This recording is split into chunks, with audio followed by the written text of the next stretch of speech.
ൊക്കെ അടഞ്ഞു കിടക്കുകയാണ്.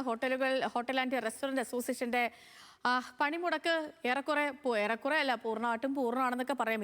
ഈ സമയത്ത് ഇന്നിപ്പം ഈ ഓൺലൈൻ ഡെലിവറി സംവിധാനവും ഇല്ല എന്നുള്ളതാണ് വലിയ പണിയായിരിക്കുന്ന ഒരു കാര്യം. കേന്ദ്ര സർക്കാരിനെതിരെ തിരുവനന്തപുരം പാളയം രക്തസാക്ഷി മണ്ഡപത്തിലേക്ക് കേരള ഹോട്ടൽ ആൻഡ് റെസ്റ്റോറന്റ് അസോസിയേഷന്റെ നേതൃത്വത്തിൽ ഇന്നിപ്പോൾ മാർച്ചുമുണ്ട്. ദേവൻ MP വിവരങ്ങളുമായിട്ടുണ്ട്. ദേവൻ, ഹോട്ടലുകൾ അടഞ്ഞു കിടക്കുക തന്നെയാണ്. ഇതിലിപ്പം കുറച്ച് മുൻപ് വാർത്ത വരുന്നതായിരുന്നു, കൊച്ചിയിൽ മാത്രം ഏറെക്കുറെ 3000-ഓളം ഹോട്ടലുകളാണ് അടഞ്ഞു കിടക്കുന്നത്. അപ്പം സമരം അത് പൂർണ്ണമാണ് എന്ന് തന്നെ പറയാം അല്ലേ?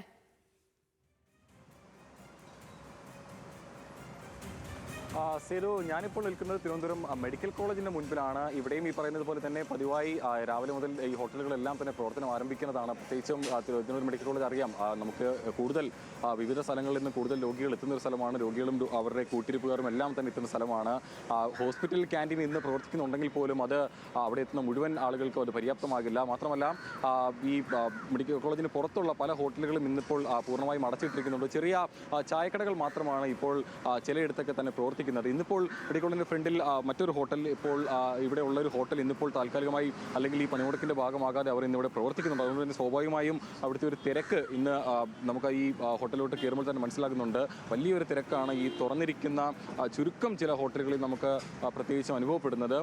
മറ്റ് സ്ഥലങ്ങളെല്ലാം തന്നെ പറഞ്ഞതുപോലെ തന്നെ തിരുവനന്തപുരം ജില്ലയിലായിക്കോട്ടെ അല്ലെങ്കിൽ സംസ്ഥാനത്തിന്റെ വിവിധ ഭാഗങ്ങളിലായിക്കോട്ടെ പൂർണ്ണമായും ഇന്ന് ഹോട്ടൽ ഉടമകളെല്ലാം തന്നെ ഈ സമരത്തിൽ പങ്കെടുത്തുകൊണ്ട് അവർ പൂർണ്ണമായും പണിമുടക്ക് പ്രഖ്യാപിച്ചിരിക്കുകയാണ്. അതുകൊണ്ട് തന്നെ വലിയ രീതിയിലുള്ളൊരു ബുദ്ധിമുട്ട് ഈ പറയുന്ന പോലെ ആൾക്കാർക്കെല്ലാം തന്നെ നേരിടുന്നുണ്ട്. പ്രത്യേകിച്ചും ദൂര സ്ഥലങ്ങളിൽ നിന്ന് വരുന്നവരുണ്ട്, അതോടൊപ്പം തന്നെ ഈ വീടുകളിൽ നിന്ന് മാറി നിൽക്കുന്ന ആളുകളുണ്ട്. പ്രത്യേകിച്ച് ഇവിടെ ജോലിക്കായിട്ടും ഒപ്പം തന്നെ വിദ്യാഭ്യാസത്തിനൊക്കെ ആയിട്ട് ഇവിടെ എത്തുന്ന ആൾക്കാരുണ്ട്. ഏതായാലും ഈ ഗ്യാസ് വില വർധനയിൽ വലിയ ഒരു പ്രതിസന്ധി തന്നെയാണ് ഹോട്ടൽ ഉടമകളെല്ലാം തന്നെ നേരിടുന്നത്. പ്രത്യേകിച്ചും ഈ 1000 രൂപയുടെ വില വർധനമാണ് ഒറ്റയടിക്ക് ഈ വാണിജ്യ സിലിണ്ടറിൻ്റെ കാര്യത്തിൽ ഉണ്ടായിരിക്കുന്നത്. അത് ഈ ഹോട്ടൽ മേഖലയിൽ വലിയ രീതിയിലുള്ളൊരു പ്രതിസന്ധി ഉണ്ടാക്കുന്നുണ്ടെന്നുള്ളത് തന്നെയാണ് ഹോട്ടൽ ഉടമകളെല്ലാവരും തന്നെ പറയുന്നത്.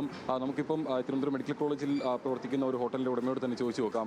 ചേട്ടാ, ഈ ഗ്യാസിൻ്റെ വില ഒറ്റയടിക്കാണ് ഈ 1000 രൂപ കൂട്ടിയിരിക്കുന്നത്. അപ്പം എങ്ങനെയാണ് ഇപ്പോൾ നടത്തിപ്പൊക്കെ എങ്ങനെ കാര്യമായി പോകുന്നുണ്ടോ? നടത്തിപ്പൊക്കെ ബുദ്ധിമുട്ടാണ്. നഷ്ടത്തിലല്ലേ പോയിക്കൊണ്ടിരിക്കുന്നത്.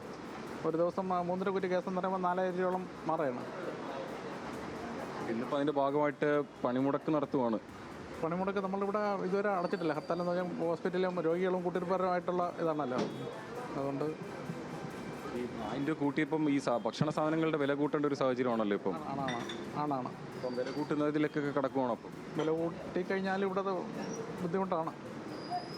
കൂടുതലും സാധാരണക്കാരെത്തുന്ന ഒരു സ്ഥലം കൂടിയാണ്.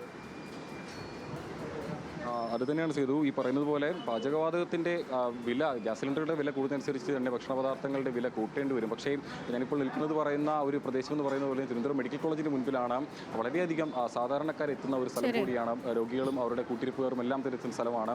ഈ ഇപ്പോൾ നമ്മളോട് സംസാരിച്ച ഹോട്ടൽ ഉടമ പറഞ്ഞതുപോലെ തന്നെ പൂർണ്ണമായും ഹോട്ടലുകൾ അടച്ചിടുന്നത് വലിയ രീതിയിൽ ബുദ്ധിമുട്ടുണ്ടാകുന്നുണ്ട്. അതുകൊണ്ട് തന്നെ ചുരുക്കം ചില ഹോട്ടലുകൾ പ്രവർത്തിക്കുന്നുണ്ട്. പ്രത്യേകിച്ചും ഇന്നലെ മുതൽ തന്നെ ഈ ഭക്ഷണ സാധനങ്ങളെല്ലാം തന്നെ തയ്യാറാക്കിയ ഹോട്ടലുകളുണ്ട്. അവയെല്ലാം തന്നെ ഇന്ന് രാവിലെ മുതൽ തുറന്ന് പ്രവർത്തിച്ചിട്ടുണ്ട്. പക്ഷേ നഗരത്തിൻ്റെ മറ്റിടങ്ങൾ പരിശോധിച്ച് കഴിഞ്ഞാൽ പൂർണ്ണമായും ഇന്ന് ഹോട്ടലുകളെല്ലാം തന്നെ അടച്ചിട്ടിട്ടുണ്ട്. പ്രത്യേകിച്ചും നഗരമധ്യത്തിലടക്കം തമ്പാനൂരും സെക്രട്ടേറിയറ്റ് ഫ്രണ്ടിലും എല്ലാം അടക്കം ഹോട്ടലുകൾ പൂർണ്ണമായും അടച്ചിട്ടിരിക്കുകയാണ്. ഇന്ന് 24 മണിക്കൂറാണ് ഈ ഹോട്ടൽ ഉടമകളുടെ ഈ ഒരു സമരം, പണിമുടക്ക് സമരം മുന്നോട്ട് പോകുന്നത്. പ്രത്യേകിച്ചും കേന്ദ്ര സർക്കാർ അന്യായമായി ഗ്യാസ് വില വർധനവിൽ വരുത്തിയ മാറ്റം അത് വലിയ രീതിയിൽ ഹോട്ടൽ മേഖലയെ ബാധിച്ചിട്ടുണ്ട്. മാത്രമല്ല, ഈ ഓൺലൈൻ ഡെലിവറിയും ഇന്ന് നടക്കില്ല. അതുകൊണ്ട് തന്നെ ഇനിയിപ്പോൾ ഉച്ചയെടുക്കുന്നതോടുകൂടി തന്നെ ഈ പറയുന്നത് പോലെ വിദ്യാർത്ഥികളും ഒപ്പം തന്നെ ജോലിക്കായി എത്തിയ നഗരത്തിൽ നിന്ന് മാറി നിൽക്കുന്ന ആൾക്കാരുമൊക്കെ ഉണ്ട്. അവരൊക്കെ തന്നെ വലിയ രീതിയിലുള്ളൊരു ബുദ്ധിമുട്ടായിരിക്കും ഇന്നിപ്പോൾ ഉച്ചയോടുകൂടി നേരിടുക. ഏതായാലും സമരവുമായി മുന്നോട്ട് പോകാൻ തന്നെയാണ്. തീർച്ചയായും ദേവൻ, അത് തന്നെയാണ് ഈ സമരവുമായിട്ട് മുന്നോട്ട് പോവുകയാണ് ഹോട്ടൽ ആൻഡ് റെസ്റ്റോറന്റ് അസോസിയേഷൻ. ഇതിൽ വലിയ പണിയായിട്ടിരിക്കുന്നത്, അതായത് വീടൊക്കെ വിട്ട് നിൽക്കുന്നവരെ സംബന്ധിച്ച് ഒരു വമ്പൻ പണി എന്ന് വെച്ചാൽ ഓൺലൈൻ ഫുഡ് ഡെലിവറിയും ഇന്നില്ല എന്നുള്ളതാണ് വലിയ കഷ്ടം. ഹോട്ടലുകൾ അടഞ്ഞു കിടന്നാൽ പിന്നെ ഓൺലൈൻ ഫുഡ് ഡെലിവറിയും സ്വാഭാവികമായിട്ടും ഉണ്ടാവില്ലല്ലോ. അപ്പോൾ അതുകൊണ്ട് മൊത്തത്തിൽ പണിയാണ്. പിന്നെ അവരെയും എങ്ങനെ കുറ്റം പറയുമല്ലേ, ജീവിക്കണ്ടേ, മുന്നോട്ട് പോകണ്ടേ, കാശിന് കാശ് തന്നെ വേണമല്ലോ. അപ്പോൾ അതുകൊണ്ട് സമരമാണ്. അത് ഈ പുറത്തിറങ്ങി എന്തെങ്കിലുമൊക്കെ ഫുഡ് കഴിക്കാമെന്ന് വിചാരിക്കുന്നവരെ ശ്രദ്ധയിലേക്ക് ഒരിക്കൽ കൂടി പറയാൻ, ഇന്ന് ഹോട്ടലുകളൊന്നുമില്ല, ഒരു ചായക്കട പോലും ഇല്ല ഗൈസ്. ഈ